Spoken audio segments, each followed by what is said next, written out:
The Olders' home was a wreck, no question, and it probably should have been torn down if anybody simply wanted open space. We took the project on because I suspect the challenge was intriguing. It became almost a great opportunity to share an insight into the fact that there really had been a history here, and that these things offered us lessons for today that were very important. We pretty much stripped the whole house down to a redwood frame and then recovered it again. And it was a tremendous labor-intense activity. It was detective work too. Yeah. And it was kind of fun because some things came back to the house that had been spirited away, and Cora Older's heir gave us back gave us a bunch of books and some furniture too that had been here. So we started making all these connections. So around every corner there was something new.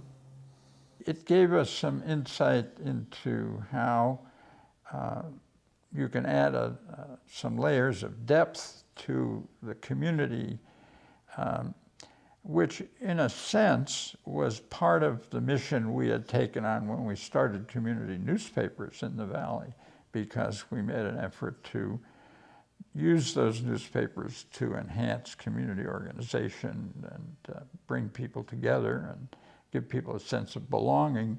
And that's really what we hoped could be accomplished by this project. I think the fact that we were in the same general profession as the Olders was very influential.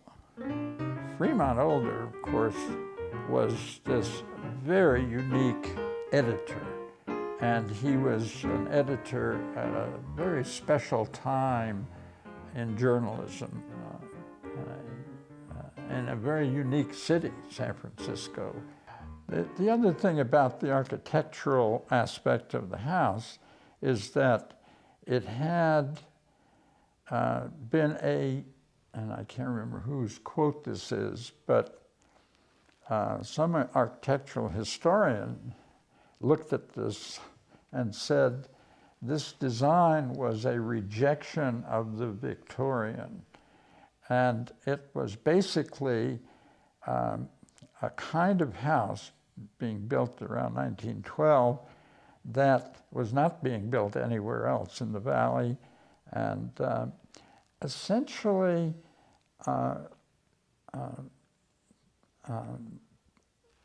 told the people with Victorians, with their dark woods and smaller windows and all that kind of thing, we're going for the light. We're going for the garden views on the windows and the whole porches. And, the architect who did this, a man named Wolfe,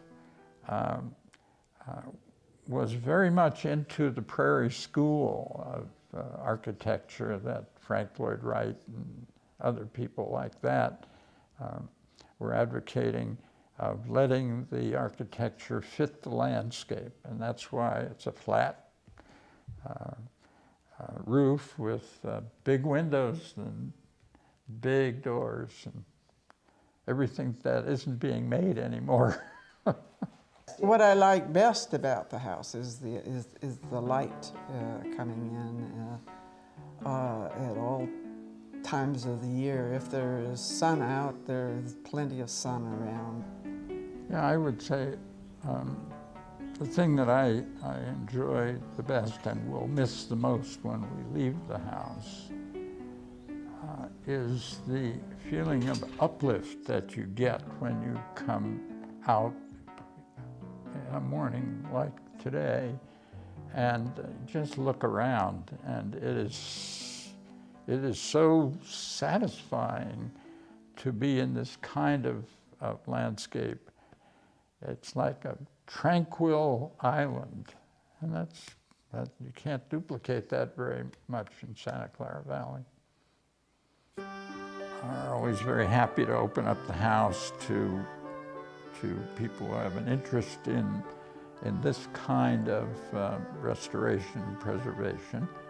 It does add a certain sense of community to living in a valley that all too often becomes one big vast anonymous mass.